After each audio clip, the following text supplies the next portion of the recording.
Hello, my friends. I hope you have a very good time. We're again together, and we are going to talk about some very important matters in this Astrological Voyages show, live from Athens, of course. Today, we are going to talk about what is going to happen to the 12 zodiac signs for this month, May 2020. We are going to talk about Venus and its refranations, and then we are going to talk about the basic disorders and how we can fight some basic disorders. Of course, this is a whole seminar, but we are going to talk about some major disorders and how we can spot them in some basic information that we may acquire from our natal chart. And finally, I'm going to speak about astrology and dreams, which is, I think, a very interesting topic, and it is a part of my research that I presented in IVC conference in India, in Kolkata in 2017. So I hope you are going to have a really good time with me. I'm very happy. You can ask me any questions, ask me things that you may believe are interesting around astrology. Don't try to ask about your natal chart because it's going to be very uninteresting for the others. So you can ask me things that you believe that you are really weird about something, or you want really to understand what really happens.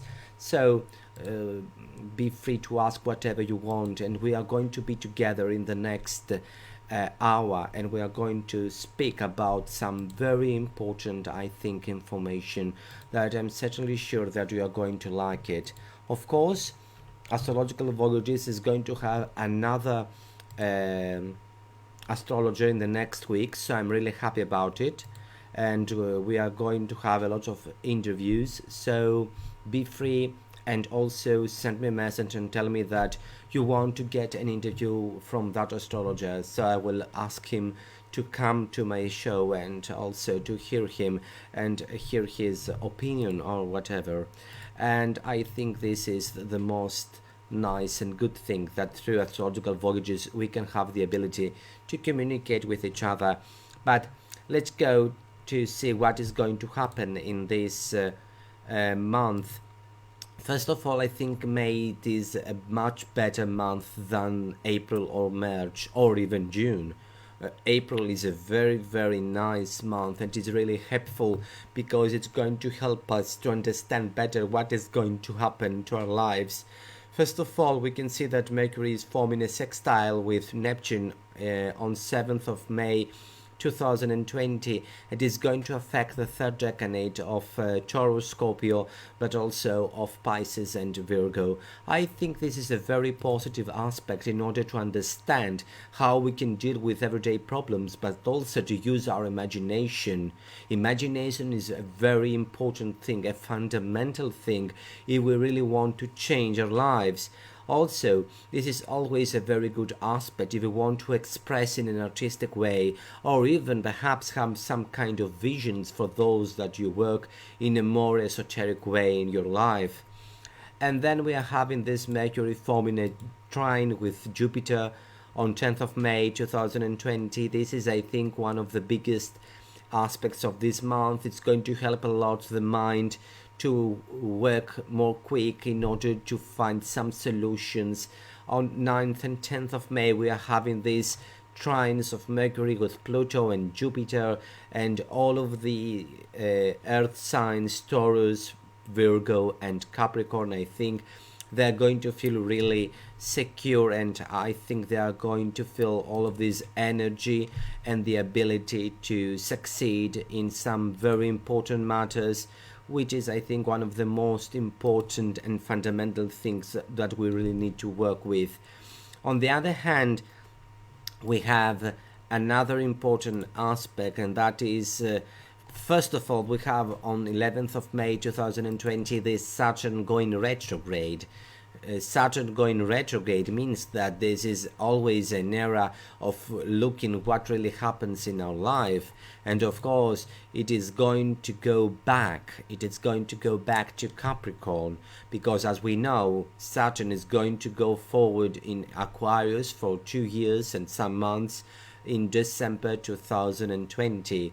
So this time, this Saturn retrograde is going to bring some conflicts or some inner questions that you need to answer if you are an Aquarius, a Taurus, Leo, or a Scorpio that belongs around the 0, 1st, or even 2nd degree of the fixed signs. And then we are having this Mercury forming a square with Mars at the same day, which is, I think, is a very negative aspect, because it's going to bring some impulsivity, and perhaps we may be some kind argumentative, and we may fight with each other. So you have planets around the 3rd decade of the fixed signs, 27, 28 and 29 degree. You really need to be really careful in order not to make any kind of mistakes in your life, which is, I think, the most important. And then we have this Mars entering the sign of Pisces 2020, which is, I think, is not a very good aspect. It is not a very good position, because it has to do with manipulation, has to do with sickness, and has to do with how much I feel wrong about things, because I'm always asking, am I doing the right thing right now? So this is always a problem. But I think at the same time, this is always a great aspect to understand and hear our emotions, and also to understand what we really want in our lives. I think this Mars in Pisces is going to help also our sexual action, but also if you belong in the sign of Cancer, Scorpio and Pisces, you're going to feel all of this energy to fulfill your inner self and make you to do something that in advance is going to help you succeed even more in your life. So you are going to feel really happy and complete in some way, which is, I think, is great. And then of course we have this Venus going retrograde on 13th of May 2020, which is, I think, really important. I'm going to talk about it later. We have a refranation of Venus.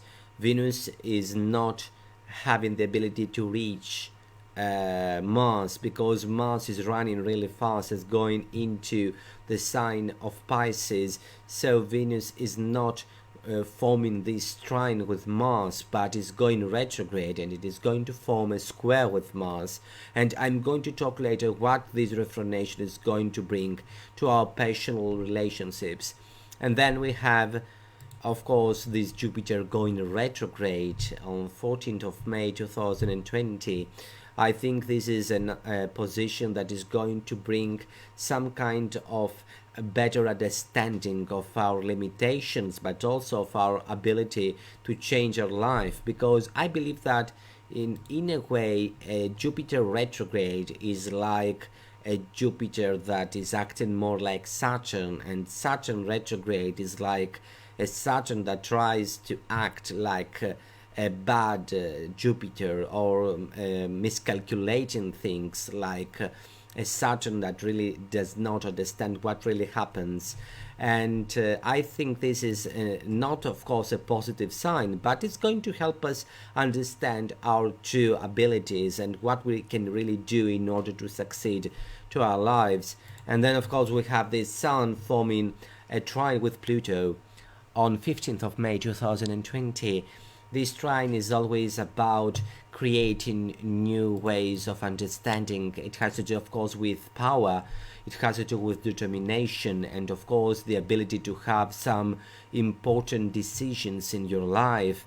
People that are going to be affected by this trine are the signs of Earth, Taurus, Virgo and Capricorn, but also specifically those that you have planets around the degrees of the 23rd, 24th and 25th degree. I think this is a very important aspect if we really want to understand what really happens. Of course, you really need to be careful on your financial situation, because by not looking what really happens in your financial situation, it may create some problems in your life. Something, of course, that needs to be really, really under a very, very strict eye if you really want not to have any kind of problem. And then, of course, we are having this Mercury forming a sesquisquare square with Pluto on 16th of May 2020. This aspect, I think, is about obsession and also about being troubled with a lot of problems in our daily situation. But thank God, in the next day, we are having a trine between Sun and Jupiter, which is, I think, a great aspect. It's going to help you a lot, especially those that you belong in the third decade of the earthy signs, 26, 27, 28 degree of Taurus, Virgo and Capricorn. You are going to feel really secure, or you may feel that you have the ability to change your life or even change the way you are thinking of it. And then we have on the 20th of May 2020, Sun entering the sign of Gemini, of course. May you have a very, very and great happy birthday, and I hope the new solar return of your life is going to be much better than the previous one. Of course, on 21st of May 2020, we have Venus forming a square with Neptune. This is not a good aspect. It's going to bring a lot of conflict. I'm going to do a show specifically for that. In Greek, I said that love doesn't need to hurt, and in reality, love is never hurt people. You cannot feel that someone is hurting you if he is in love with you, or if you are in love with someone and he is in love with you, he's not going to make you hurt. So I think that with this Neptune Venus square, we need to understand what really is love, what really is a personal relationship with someone. Sometimes we try to understand the people not from their true actions and their true ways of thinking, but from what we would like the others to think. That, of course, means that we are manipulating ourselves and we do not leave ourselves to be free. That's a really problematic situation, because we may have some delusions and, of course, sometimes a weak judgment in our personal relationships. And, of course, this is a problematic situation because Venus, with this square with Neptune, is about forming relationships that they may not be really very good. Of course, if you have really great planetary positions around 20th degree of mutable signs, 19th, 20, 21 degree of mutable signs, Gemini, Virgo, Sagittarius and Pisces, you may feel this aspect to bring you some kind of love or creativity in arts. So everything has to do with what really happens in your personal chart. So try and look carefully what really happens in your natal chart. And we have this conjunction between Mercury and Venus. This conjunction, I think, is really important. Noel Till called this aspect an idealism aspect, and I completely agree with him. I think he was a great astrologer, of course, and this is about idealism, and this idealism happens in Gemini, so there is a lot of verbal activity. We are going to talk a lot, and we are going to feel and try to imagine and think about love a lot. But the problem is that love does not belong, at least at the most, to the kingdom of the air. Love is something that belongs in the kingdom of water, although love happens in every element, but usually air overthinks and over idolize things and his imagination. So I think our ways of thinking may be the problem for the current emotional disturbs and problems and turbulations that we are going to have in the next days because of this aspect. Of course, we have on 22nd of May 2020 this trine between Sun and Saturn. I think this is a great aspect because it's going to help you to do some things that are going to be really, really important, especially people that you have planets around 0, 1st or 2nd degree. I think this is going to be really interesting for you, and this is going to be really great for you because you are going to feel that you are in program, and the Aries signs of the 1st degrees of the 1st decade, you are going to feel great. So you're going to have a rational way of thinking, and you're going to accomplish many things, and you are going to overcome a lot of obstacles in your life and also succeed in what really happens. So I think this is a very positive situation because it is, I think, one of the biggest, aspects, because it's really going to help you succeed and understand what really happens. And of course, if you have planets in Sagittarius, Leo, and Aries, you are also going to feel this kind of positive energy to come in your life. On the 22nd of May 2020, you are going to have this square between Mercury and Neptune. I think this is, of course, a delusional aspect that is going to bring a lot of imagination, that perhaps is going to bring some problems. This is an aspect of confusion, but on the other hand, it may bring deceit, but it may bring some great communication with the others. Don't forget that according to psychosynthesis, we have the hyper conscious, we have the element of communicating with our higher self, and this higher self can bring some really great information to us and be really creative. So don't just think that this aspect is about deceit and confusion. It may bring something great within you, that everything is going to be really creative for you and you're going to feel really strong. Especially if you have planets around the 20th degree of the mutable signs, around the 19, 20 and 21 degrees of these signs, because this is going to be really great for you. And then we have on the 25th of May 2020, Mars forming a sextile with Uranus, and this aspect is about bringing something new in our life, and also about having great ideas and work with our bodies and do some gym, and or even having the ability to acquire a chance to be the leaders and focus others to do something. I think that when Mars is forming a good aspect with Uranus or with Jupiter, is always like a warrior of light that succeeds in doing what he really wants, which is, I think, a great sextile. It's going to affect a lot Pisces, Virgo, Scorpio and Taurus around the 7th, 8th and 9th degree of those signs. And then of course we have this great transformation of the situation around 28th of May 2020. Mercury is going to enter in the sign of Cancer. I think this is always about understanding our emotions, and when I was really young, around my 10 or around my 11, and I was reading about astrology, but I didn't yet had a program to calculate what really happens. I acquired a program to see what really happens because I didn't knew how to do the calculations in my 10. I always believed that I have Mercury in Cancer, but then I've seen that I have Mercury in Gemini because I talk so much. So I always believe that I have Mercury in Cancer because I've always been very emotional and very communicative and too close to other people and hearing their problems. But also Mercury in Gemini do that. So Mercury in Cancer is about communicating with emotions, communicating with your family, about understanding your personal background, and also getting out of any kind of emotional disturbances. I think this is a great opportunity to do something in order to get out from something problematic.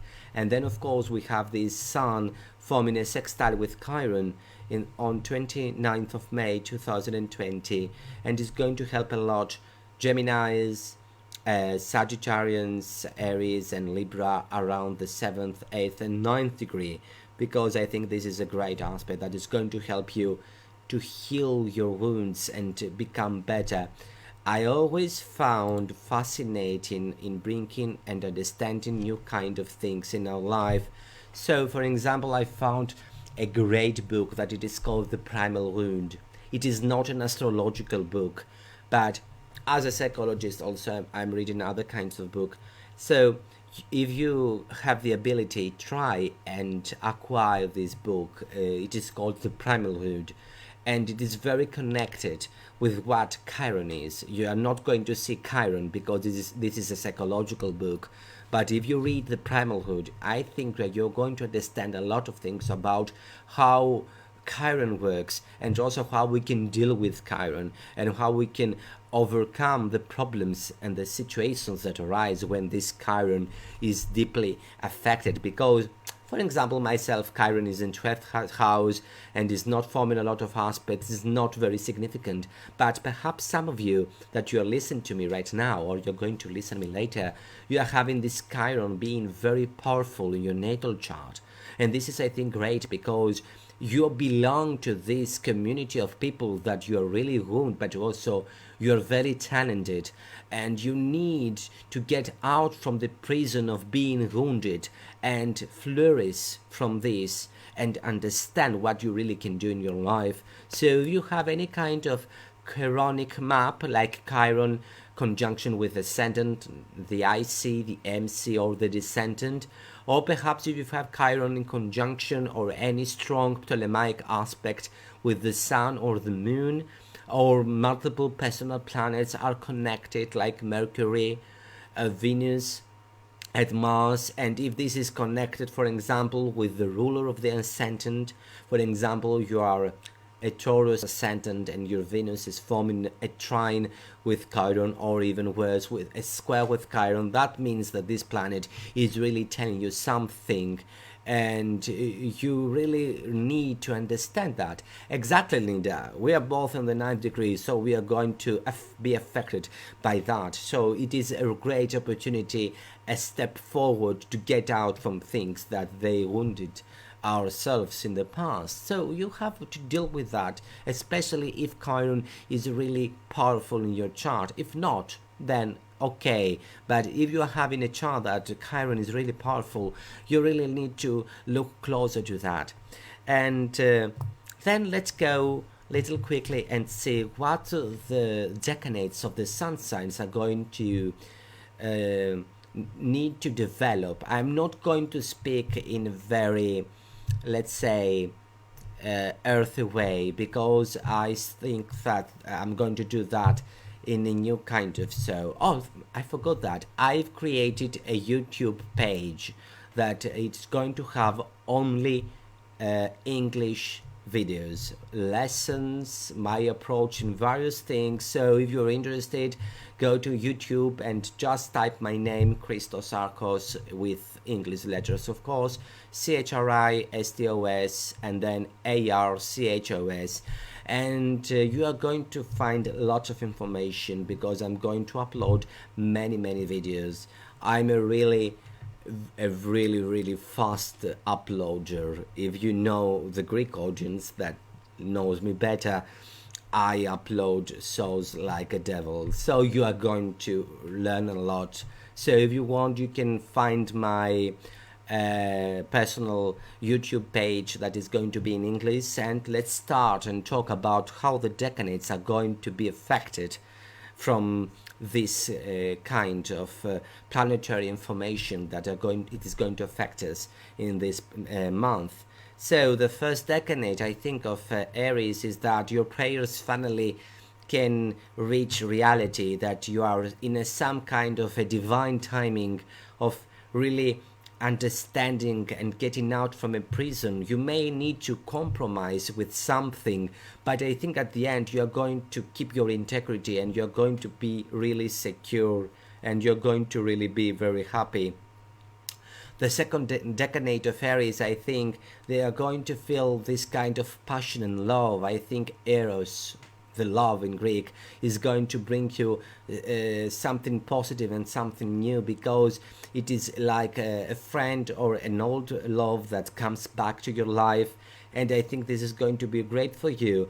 And I think that you really need to be generous from now on. You don't need to be afraid. Just do something, just act, and you are going to change everything. Don't withhold with yourself, and try to accept the changes that they have already happened, because you belong in a decade that was having a lot of problems. So try to change the way you understand your life, and I think everything is going to change. It is going to create something new in your life. And then I think we have the third decade of Aries, that has to do also about partnership, and also about romance, about love and communicating with others. Venus is your third house, the solar third house. But on the other hand, I think that this aspect is not really very easy, because it is about understanding the cosmic crisis. You are at the center of this, and this Jupiter-Pluto conjunction in Aquarius is really ahead of you. So it is also a time of discernment and understanding what really happens in your life and getting out. And then, of course, we have the first decade of Taurus, which I think for this month is about knowledge, is about understanding, and of course it's about wisdom. This is not a very easy time for you. It's about learning, and wisdom is not happen because you have luck. It's not about luck. It's not about some god tickling you with his stuff and change your life. No. Wisdom is acquired through hardmanship and through really problematic situations that they are going to transform you. But on the other hand, you are going to change, and you are going to understand what really happens in your life. And then we have the second decade of Taurus, which I think you need to go back to your, let's say, atavistic needs, your animal needs, and also in balance with your needs and the needs of the others. And I think this is a great opportunity for you to teach, to develop, to go forward in your life and accept others, which is always, I think, is the best way to transform your life and become even better. And of course, we have then the third decade of Taurus, which is about creativity, money, about making your miracles becoming true. And of course, it's about also psychic development, because Neptune is right now on the 11th house through your decade, because it is in the 20th degree of Pisces 2021, which is, I think, for the third decade of Taurus, a great opportunity to understand your psychic development and understand where are you going right now as in an evolutionary perspective. And then, of course, we're having the first decade of Gemini, and I think this Chiron aspect is about healing, is about stillness. Well, I'm saying stillness to Gemini, and I think you are going to laugh, but I think this first decade is going to understand that you really need to be still and be patient, and all of this is going to bring you a new day, and you're going to get healed, and you're going to get over all of this problematic situation. And then we have in the second decade of Gemini, which has to do with understanding your heart and your needs and your emotional situation, and stop sabotaging yourself, because you are self-sabotaging a lot of time what really happens in your life. You really need to understand that you need to go out from the prison that Neptune was withholding you all this time. And this is about fighting the poverty of knowledge. Try to learn something, and you are going to ascend, and you're going to succeed in many ways. So I think this is a great time for you in order to do something. And of course, the third decade is going to fill all of this obscurity of Neptune. This is always a decade that you really need to work with transformation and spirituality, but also some kind of guidance, an inner guidance, in order to understand and have a higher knowing of who are you really in your life, and even honoring what you have already done, and say that I'm really good right now and I've done lots of things, so I have now the right to go forward and getting out from this obscurity and this wrong way of understanding myself. And then we are going to Cancer. The first decade, I think, of Cancer had to do with fighting with their shadow, fighting with their own negative emotions and feelings that sometimes they haunt you and they bring you all of this inner conflict. And also, this is about let's say preparation, is about ritual, about forming your life and getting out from a very problematic situation, and of course is about terminating things that make you really sad. I think this is an era of transformation and developing a new way of dealing with your emotions and your life, which is, I think, very important. And then the second decade of Cancer is about traveling, symbolically or in reality, is about getting out from the obsessions that you had for many years, about getting out from problematic attachments that you had with people, that they were in some kind of vampiric emotions and connections.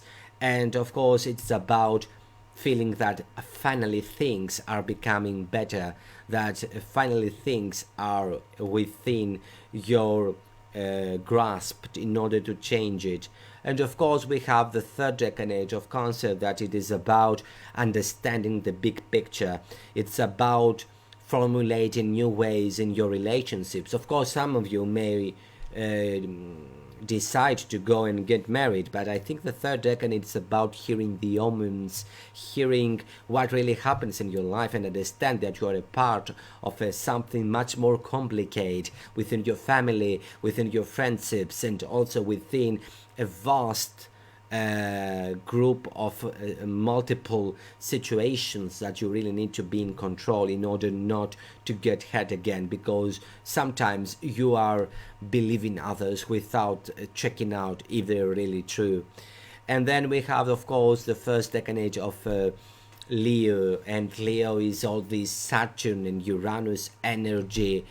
I think this is always about being in some kind of pilgrimage, about transforming yourself and acquiring the control of your life, or even assist other people that they may be in need.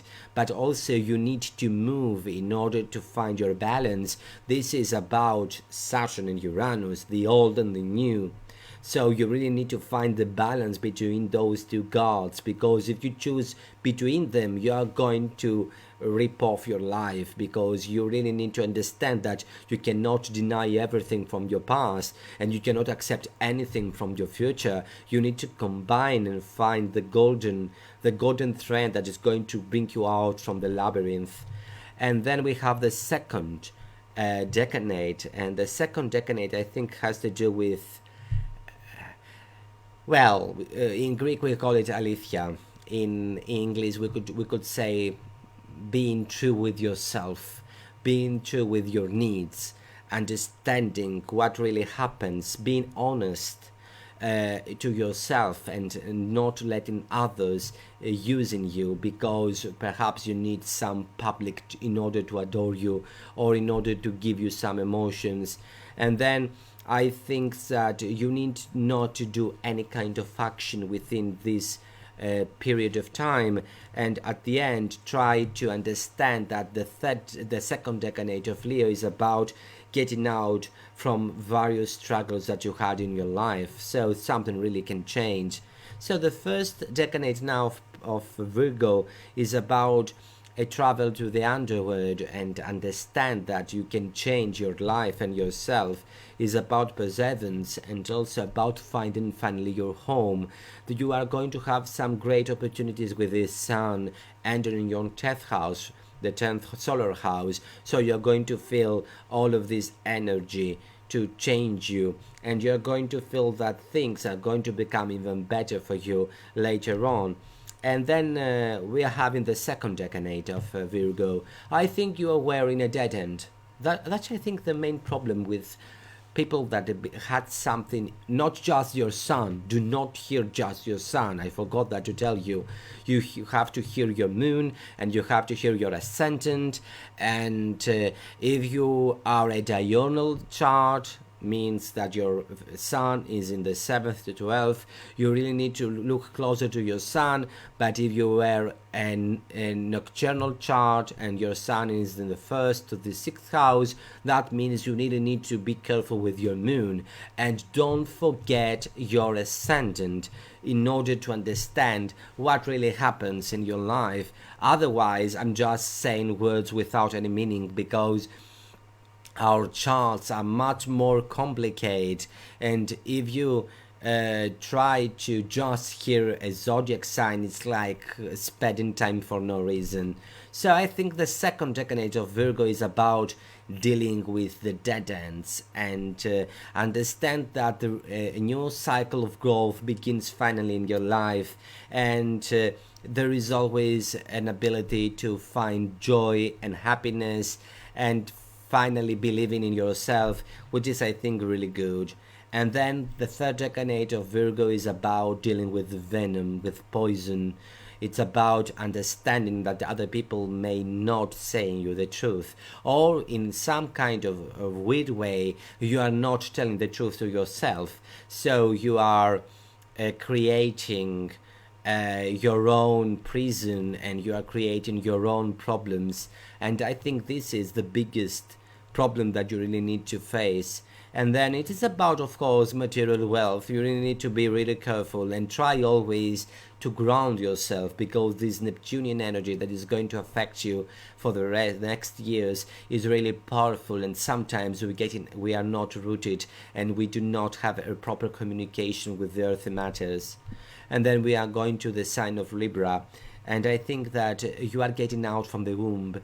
You are getting out from everything that was malicious and was malfunctioning. I think you are having a positive detachment from relationships and other people that they made you really wrong.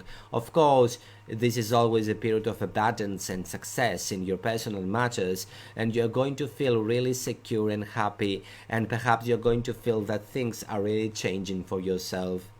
For the second decade of Libra, I think you really need to leave yourself and cry, which is, I think, a powerful emotion, because you really had so many problematic situations in your life, and you were hit by so many planetary configurations in the last decade, and you're finally free in order to live your life. So you can cry and you can release all this energy, all this emotional situation, and of course change the perception and the way you understand the word. And then, of course, I think it's about finding the opportunity to find in your healing energy and transform your everyday life in a much more positive outcome. And then we have the second decade of Libra. This is about creativity and about understanding the vastness of the opportunities. I think that the days of retreat are over, and now you can really change what really happens in your life and find your personal growth and change in your everyday situations. And then we are having the third decade of Libra, which has to do with you being surrounded by a huge wall, like being in a castle. And this is the problem. You are a sign of communication and of personal relationships. You are not born to live within castles isolated by everyone.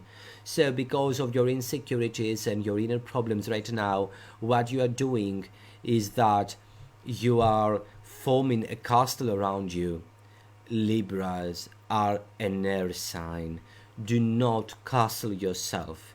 You need to go out and understand what really happens with your life and communicate with what really happens within you.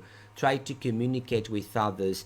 Do not abandon your social activity, and also try to see some positive outcome. And perhaps you may need some clarity, because sometimes you may feel that you are in some kind of a lack of clarity, but this is not true. It's because of the fear and because of the negative emotions and problematic situations that you have in the past 2 years, because everything happened in your decade. If you belong in Aries, Cancer, Libra, Capricorn, and you are in the third decade, everything happened around your decade. So you really hurt. You not feel really well, but this is the opportunity to find some clarity and change yourself. But the best thing I could say, sometimes I really miss that I cannot express something in Greek, because I'm really not in Greek, but I would say in a very nice way, letting go. Get out. Do not let those people harm you and try to change your life. Let it go and go further in your life. You're an amazing sign. Do not let other people to hunt you because just you are very patient, or because you are programmed by your family to serve them without having any proper bravo from the other, which is, I think, the most important thing. And then let's go to Scorpios, and we have the Scorpio of the first decade. I think this is about trust. You are not really into trust because you are Scorpios, and this is not your cup of tea. But I think that you really need to accept and have trust to the others, and perhaps perform some strategy. This is going to be really emotional for you, and you're going to change a lot of things in your family, in your house, in your relationships. You're going to have some severe changes in your everyday situations, and this is not going to be really easy for you. But on the other hand, I think that this is a great opportunity to accept who you are and change finally what you really want in your life. Because sometimes Scorpios, especially the Scorpios of the first decade, that you are the clearly Plutonian ones, you're usually into problematic, at the same time vampiric, let's say, situations, and everyone is really it drinks from your blood. So stop giving and try to just take care for yourself. And then we have the second decade of Scorpio, and the second decade of Scorpio is about understanding that your body is a vessel, that you need to be careful of it.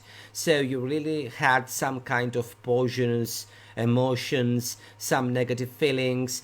I think that this is the time in order also to discern and have a clear vision in your life. I think you really need to be in a complete understanding of your past, of your present, and of your future possibilities, because sometimes I think you are not within the frame of reality because you are thinking so much of the others, and you really need not to leave this energy getting out, which is, I think, really important. And the third decade right now of Scorpio is having a problematic archetype that I call the mask. The mask is always a way to protect yourself. It's about understanding yourself. It's about keeping yourself in a distance in order not to get wounded. But this Neptune on the fifth house is really into letting your mask and understand your emotions and feel the love. So this is about feeling the love. So forget about the false promises. Forget about your survival. This is not the time for that. This is a very positive period for you, and you are going to get careful for yourself, and perhaps give some love to yourself, understand yourself. And then we are going to the first decade of Sagittarius, which is, I think, the most important change for you. You really need to understand that in order to change and travel, you really need to become a stone. What I mean with that?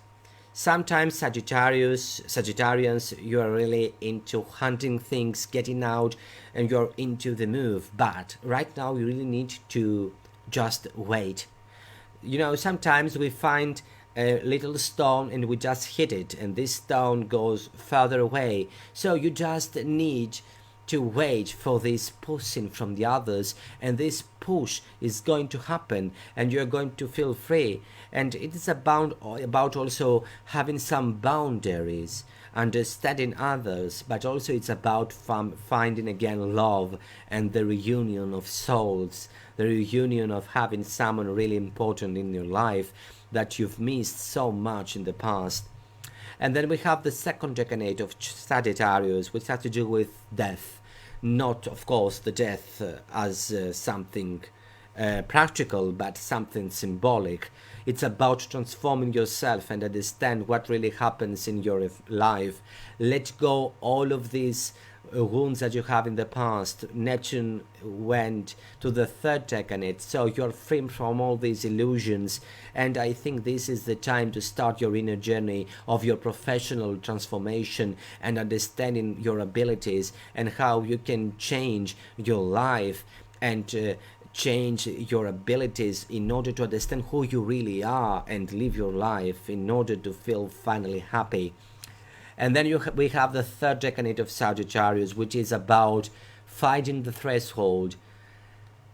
Don't forget that Uranus, Neptune, and Pluto are super conscious planets. And I'm always saying that we are like the eggs. So Uranus, Neptune, and Pluto is about getting out from the egg, transform. So you have two ways of breaking the egg, from the outside and from the inside. If the egg is broken from the outside, means the most of the times death. So in a symbolic way, try not to have a shock from all of this Neptunian energy. Try to transform it. Try to get into it and try to use it in order to flourish and create something new in your life, in order to accept the surprises and also shift your consciousness and the way you're dealing with the things, which is I think the most important, and find your own sacred space, your own sacred feeling that is going to bring you so much joy in your life. And then we are going to Capricorn.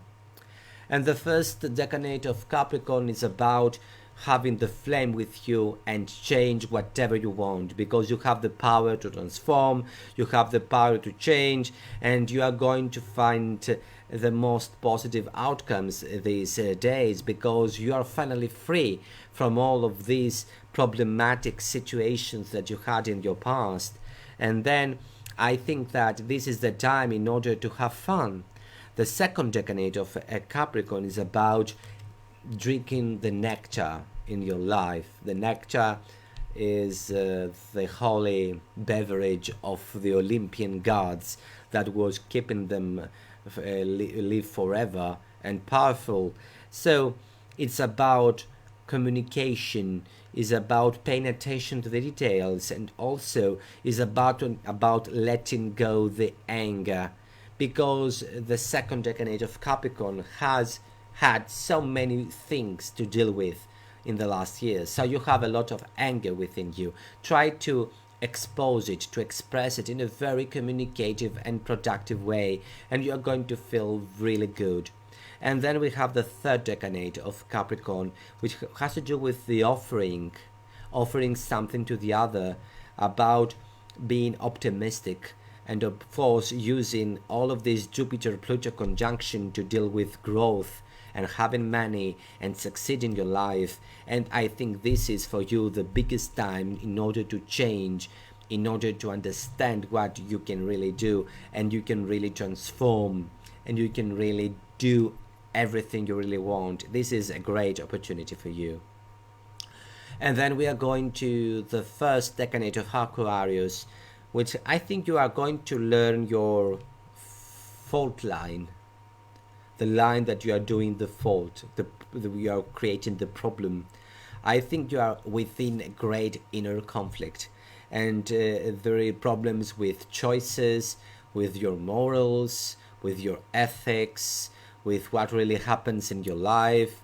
You really need to feel all this pressure right around your own neck, and you are not feeling really well.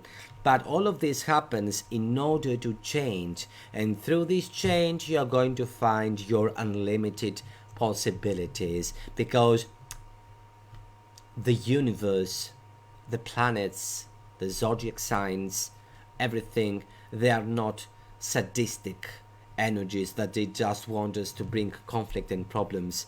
They are powers and energies in order to understand in which evolutionary situation we are in it now in order to go further. So they are energies of help that they just show us what really happens in your life. So try not to get scary of astrology. Astrology is about joy and understanding what really happens. And then we have the second decade of Aquarius, which has to do with understanding your dreams and how you can really have a positive outcome going out from your illusions and your financial problematic situation, and of course change your perception, because you are going really to change your perception and the way you are dealing with everyday matters. I think also it is about connecting with other people and finally found solutions in problems like your job. And finally, we have the third decade of Aquarius, which is, I think, it's a time to understand what really happens. This is about, this is about understanding the dishonesty that you had from your friends or from yourself. And I think that it is about praise your energies in order to succeed and getting out from the burdens of your life. And finally, it is, I think, the time in order to forgive your mistakes and forgive what happened in the past, because you can really change your life, you can really change your energy. And then we are going to the first decade of Pisces, which is, I think it's a shapeshifter. It's like that, it's like a shapeshifter. I think it's about finally the time to ask for help and getting out from something really problematic.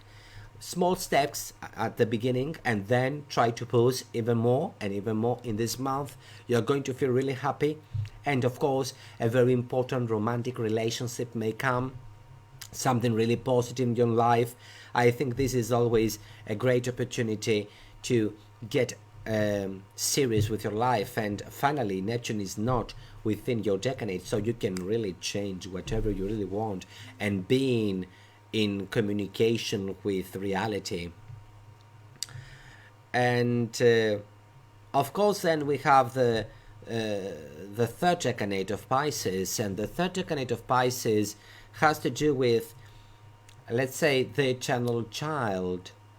It's about resurrection, is about surrendering or changing or transforming. I think that the third decade of Pisces is about finally understanding how much incredible power and energy you have within you, and you don't need anyone, because everyone in astrology, everyone around you say that you are very sensitive and you sometimes you don't have the energy to do it by yourself, and your mother was saying, oh, you are very weak and all that stuff, and you are one of the most powerful zodiac signs. You have the guts and the energy to transform the world. So do not hear anyone, just follow your heart and change whatever really happens within you, and you're going to feel really happy. So this is going to be what I believe the main outcome from this month. And I'm going to talk about the rest of the subject, because we have a lot of other subject to talk about. And I'm going to start with the Venus refranation, because Venus is going to change, it is going to go retrograde. We are going to have a refranation. Mars is going into Pisces and Venus is not going to Cancer, unfortunately. So that means that because he's going retrograde, he's going to form a square with Mars. So this square is going to be a really problematic situation. Mercury going retrograde for many cultures was not so good. For example, the Aztecs and the Maya astrology were saying that Venus going retrograde is like the god Quetzalcoatl, a very important warrior, a god that is very, very masculine in his energy. So I think that the planets going retrograde is not just going weak, because I think this is not really proper. It's like the planet is not working in the way that we were expecting to work. Is going into other kind of realms that they are not very appropriate for what we expect to do as a stereotype. But this Venus going retrograde is about forming new kind of obstacles in your personal relationships, and of course people that are in the signs of mutable cross, Geminis, Virgo, Sagittarians and Pisces, you are going to feel all of this energy and this pushing against you, because sometimes I think you are not letting go. Sometimes mutable signs try and again and again and again, and you never stop. You never say I'm stopping, or if you stop you're going to change the direction of your action, and again you're going to do exactly the same in just in a different action, and it's like a labyrinth that you are not going out, because all of this mutable energy is so much about not going forward or backward or getting still. Try to understand the ability and the energies of the crosses. The cardinal cross is about going back or forward. The fixed cross is about being still. The mutable cross is not about going forward or backward. It's not about being still. It's about getting down or up. Upwards or downwards. This is the energy, and this is how the mutable signs work. So if you try to do as the other signs, as the other crosses work, this is going to be really problematic, because you are not the macho man that is going to be, let's go forward, we're going to change our life, or like something as Voyager situation, or you're not a still Taurus that you're going to persist in a very specific thing and not change anything. You are not that. You really need that you can go downwards or upwards. Don't forget the Mercury power in the mutable signs. Two signs of the mutable cross belong to Mercury, and Mercury is a very important stereotype and very important archetype also. Mercury was the god that was going to the underworld and also going back to the Olympus. It is the only god that was having the ability to go in the hell, in the underground, in the kingdom of Hades, and then he was going back to Zeus in the Olympus mountain. This is the only god that he could do that. That's why I think the mutable cross is about understanding that you really need to dig in and understand things in downwards or upwards. So try to learn, try to understand. You are not the people of the cardinal cross that you need to act. You are not the people of the fixed cross that you need to be persisting in something. You are like a quantum phenomenon. It's like getting out from the two dimensions and change the play. So try to understand that you are having this special ability, and do not suffocate yourself in roles that other gave you, because this is going to be the most problematic. And of course, with this Venus going retrograde and having 3 squares with Neptune, is about protecting yourself, understanding yourself. Try to look closer in what really happens, and do not let the delusions to bring you in a very, very difficult situation. Try to understand that the Neptune is about getting out. And of course, read, if you have time, the great book of Liz Green about Neptune, which is, I think, is one of the biggest and the best books about Neptune and the quest of redemption. So try to really understand this energy, because you can really win that. and not feel all these negative situation of not doing things. And then I'm going to change my talk, and I'm going to speak about the most important disorders. Of course, as a professional astropsychologist, I'm already saying to you that finding a disorder in a natal chart is something much more complicated than you believe. Finding a disorder is something really, really hard, but you can spot on some special disorders that happen in the sign of Aries and Mars, for example, and this is usually the antisocial personality disorder.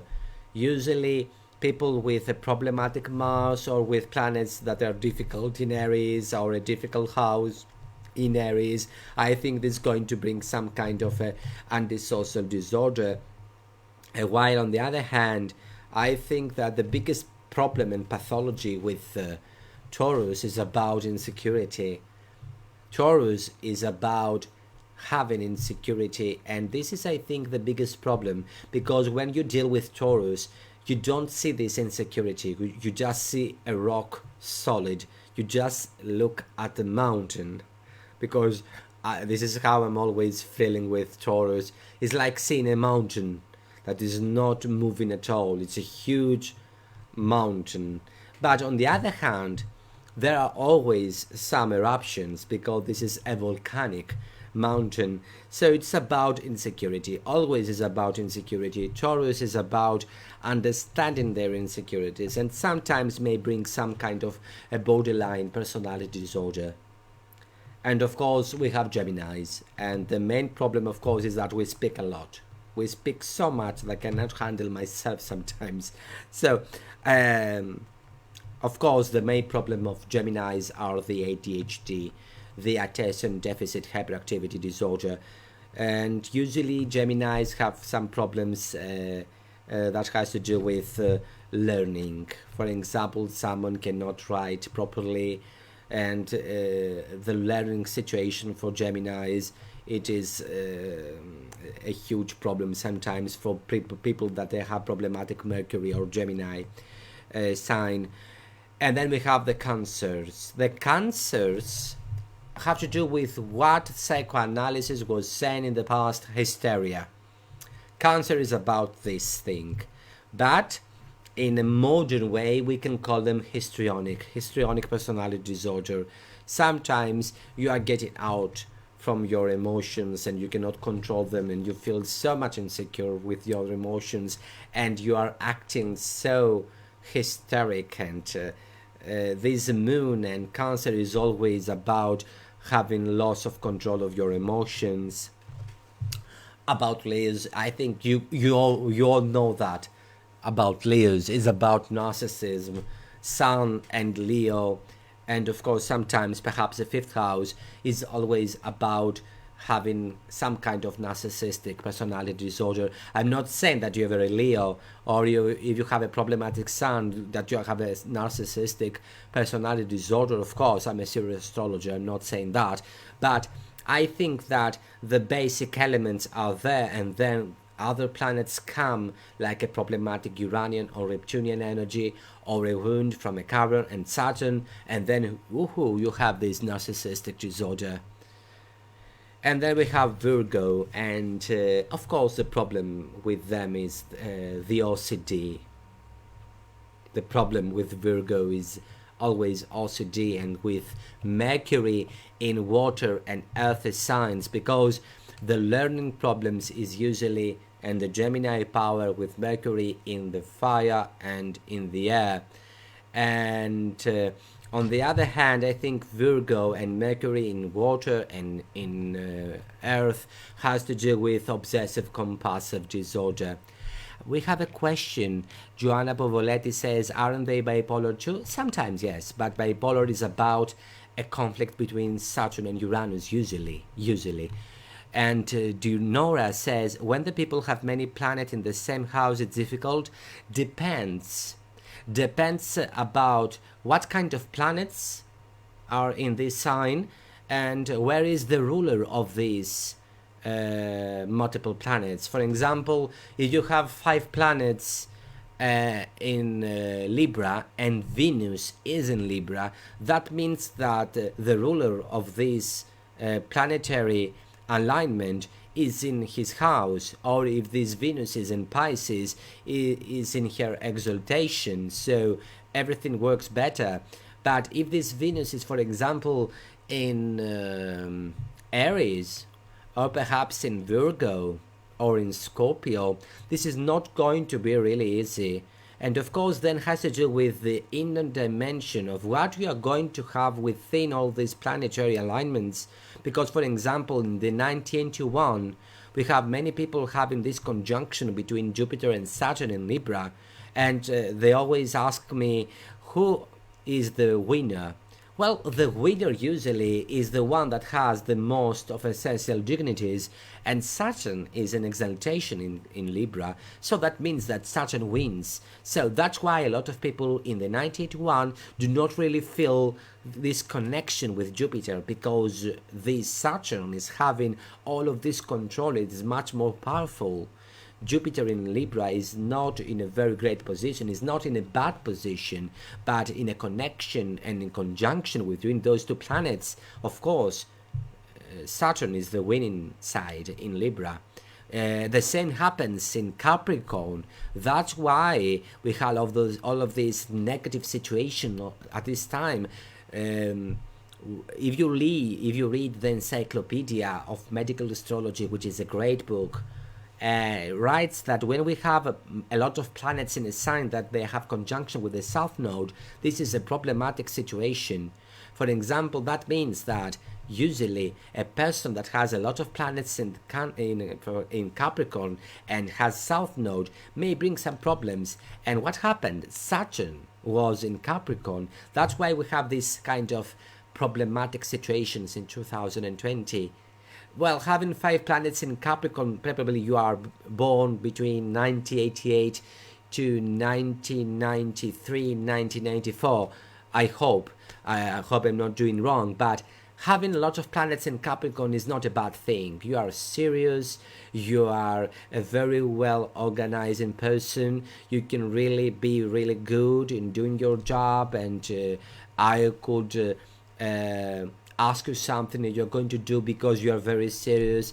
The problem is always with people that they have a lot of Capricorn is that you don't be really jovial and you're not really into parties. You really need some time to work with, but you have to look what happens in this Saturn and in which house those 5 planets are. 1962. Oh, you are 30 years before. Yeah, I'm into 1982, so I thought that you are closer to me. So you are in the Saturn in Capricorn in the 1990s, but you're in 1962. Okay, well, you have to look your house, and you have to look what your Saturn is doing in your chart, and you have to look all of this information. Do not just get afraid because I have so many planets in somewhere. It may bring some huge charisma and ability to do something in your life, and you're going to feel really well about it. That's why we're always saying that your natal chart is going to bring you the most of the information and not just generic texts.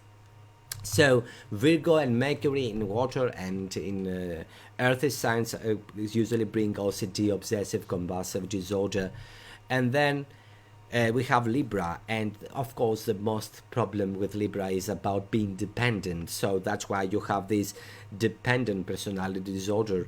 And Venus also in air and fire is about being dependent. It's about feeling insecure about some things. And of course, always the problem with Libra people, that they are really Libra, because we have other kind of Libra people that they don't have this problem, is that you stay with people that they do not worth because you are afraid of being alone.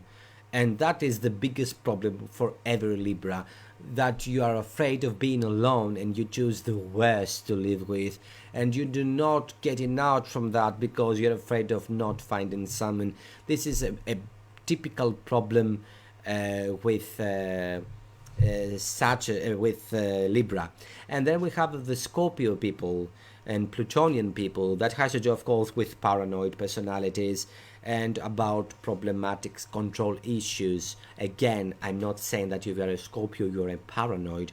As I said, we are doing serious astrology, but Scorpionic power, Plutonian power combined with other problematic, perhaps, aspects or houses may bring this kind of problems in your character and in your psychological well-being. That's all. And Sagittarians usually has to do with mania. Usually Sagittarians are about dealing with things in a very manic behavior. You really need to take care of yourself because sometimes you don't protect yourself at all. And of course, Cancers are about depression. Saturn is a planet of depression, so depression is the biggest problem with Capricorns. Well, at least in the most of the clients that I have, and they have a lot of Capricorn, they usually have some hard childhood. Not always, but they usually have some hard childhood. And when people have hard childhood, this is something that brings up later on, and that's why sometimes people have these kind of depressive emotions. And of course, Aquarians and Uranian people has to do with schizoid personality disorder, which has to do with all this unpredictability and multiple reaction to things. And finally, Neptune and Pisces has to do usually with, of course, illogical thinking and psychosis. And I've seen a lot of people that they have Neptune hit that has a lot of problematic aspects and a very problematic situation in a chart, that you may have some kind of psychosis, or when you have a Neptune or your Pisces sign is doing something that is not really very easy. Because as I said, personality disorders is something really complicated, and we're just saying the archetypes, and as living human beings we just don't live with archetypes, we live in much more complicated energies within our natal charts. And then I'm going to end with dreams and astrology. I don't have a lot of time because I've already speak for 70 minutes, but I'm going to speak about later on again in another Astrological Voyages show. But what I think is really important is that we can really understand what our dreams are saying to ourselves. I don't believe that dreams are giving us a sign of prophecy. I don't believe that you can predict the future. But if you, for example, have a dream and look the natal chart at the night that you had the dream, the planetary alignments and the planetary aspects that you have from the transits to your natal chart, or even other more complicated planetary and predictive techniques, you are going to understand many things about what your dreams are about. For example, perhaps you have Moon having a conjunction with Chiron in this night, and you are seeing a dream. This dream may be possible a dream about your inner wounds, about what it is the problem and how you are not feeling secure in your life. As a professional astropsychologist, I'm always saying to my clients that you really need to take care within a diary about what kind of dream you had, and also look at your chart and look about your transit, progressive, solar arc, primary directions, whatever technique you may want, and understand what really happens in your life, because this is when you are going really to deal with your emotional situation, and also understand that this dream is about your psychological well-being. And always this dream is about a symbolic language of your inner self, which is, I think, the most important. But I'm going to get back to dreams because this is an area I've done a research, and I'm really happy to share it with you. Partially, I saw it in the IVC conference in 2017 in Kerala in India, but I'm going to talk to you again in Astrological Voyages because I think it's going to be really interesting for you and for me, of course, always, because I really love to give information and whatever I know, which is going to someone to bring some kind of help. You never know. Thank you very much, my dear friends, for your time and your patience for all of this time we were together. We are going to be again back in these astrological voyages, so in the next Monday, always at the same time, for the International Society for Astrological Research. And of course, don't forget, if you want to catch me up in my personal YouTube new page in English, that it is my name in English, of course, Christos Archos, Christos, Christos, and Archos, Archos, which is my last name. Thank you again for your company, your time, and we are going to be back again with many ways, because we are into English and we are going to do lots of stuff. Again, have a great day, night, whatever place you are in this planet. I hope you are going to be fine, and don't forget to give your love to your beloved ones. Aren't the most important ones? Bye bye. Thank you very much for your time.